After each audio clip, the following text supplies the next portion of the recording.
तो प्रश्नावली 5.2 का क्वेश्चन नंबर 9, इसने कहा यदि किसी एपी के तीसरे और 9वें पद 4 और -8 है, तीसरा पद 4 दे दिया और 9वां पद -8 है, तो इसका कौन सा पद शून्य होगा। यानी n बताना है और कौन सा पद यानी an उसने बता रखा है कि शून्य होगा।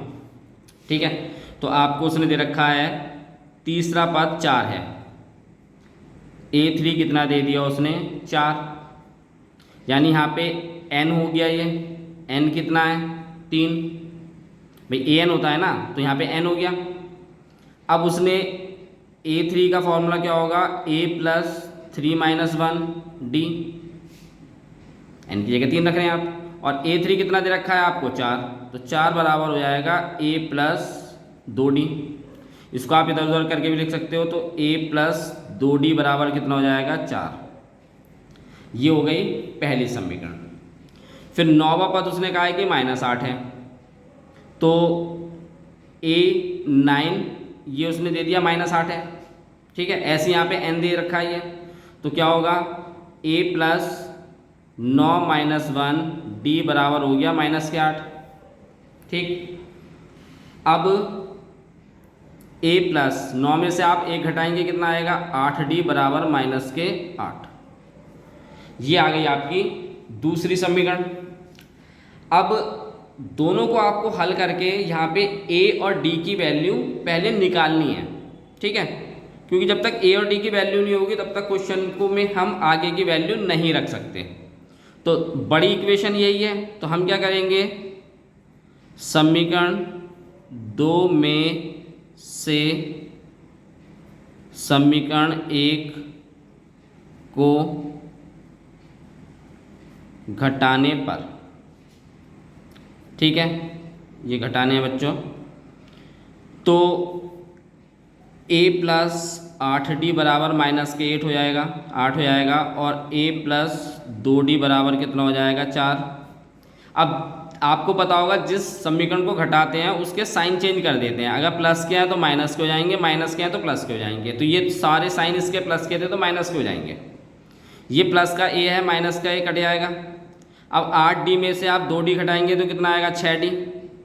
अब माइनस के 8 है और माइनस के ही 4 है, तो ये दोनों वैल्यू दोनों माइनस के हैं तो जुड़ तो जाएंगे, लेकिन साइन माइनस का ही आएगा। और 8 और 4 कितना हो जाएगा आपके पास 12। हमें d की वैल्यू निकालनी है, तो 12 और ये 6 इधर आके भाग करेगा तो कितना आएगा -2, 6 दूनी 12, और साइन माइनस का ही आएगा।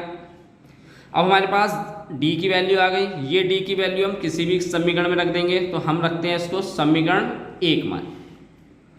तो समीकरण 1 में रख देते हैं, समीकरण 1 में d बराबर -2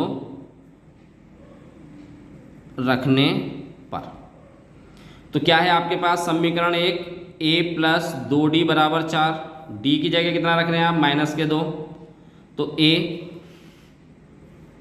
+ 2 गुणा -2 बराबर 4। ये कितना हो जाएगा 2 दूनी 4, लेकिन माइनस का आएगा,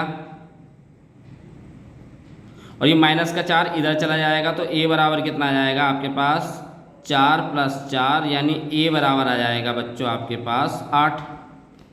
तो d की वैल्यू हो गई और a की वैल्यू हो गई। उसने कहा है आपसे कि an 0, ये बोल रहा है आपसे कि जो उसका कौन सा पद शून्य होगा, यानी an बराबर 0 दे दिया, तो यहाँ पे कौन सा पद n निकलवा रहा है आपसे। n पूछ रहा है कि n कितना होगा और कौन सा पद शून्य होगा, वो बताना है, तो n पूछ रहा है। ठीक, तो चलिए वैल्यू पुट करनी है आपको। an बराबर a + n - 1d, आपको an कितना दे दिया 0, इसकी जगह 0 रखेंगे।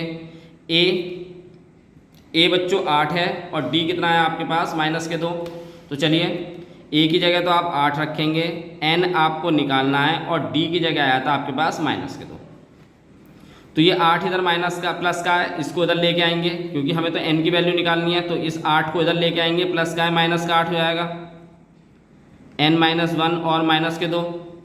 ठीक है, अब ये -2 इसे भी हटाना पड़ेगा, ये इधर मल्टीप्लाई में है और इधर जाके भाग करेगा, -8 को भाग कर देंगे 2 से, -n - 1, माइनस से माइनस कैंसिल हो जाएगा और 2 को आप डिवाइड करेंगे यानी भाग करेंगे 8 से तो कितना आएगा आपके पास 4। ठीक है, अब ये आप माइनस का एक इधर लेके जाएंगे तो 4 + 1 यानी n बराबर कितना हो जाएगा 5। तो यानी उसका 5वां पद जो होगा वो 0 होगा। तो आप यहाँ लिख देंगे 5वां पद 0 होगा। ठीक है, तो ये आपका क्वेश्चन नंबर 9 था। अब क्वेश्चन नंबर 10 की तरफ चलते हैं।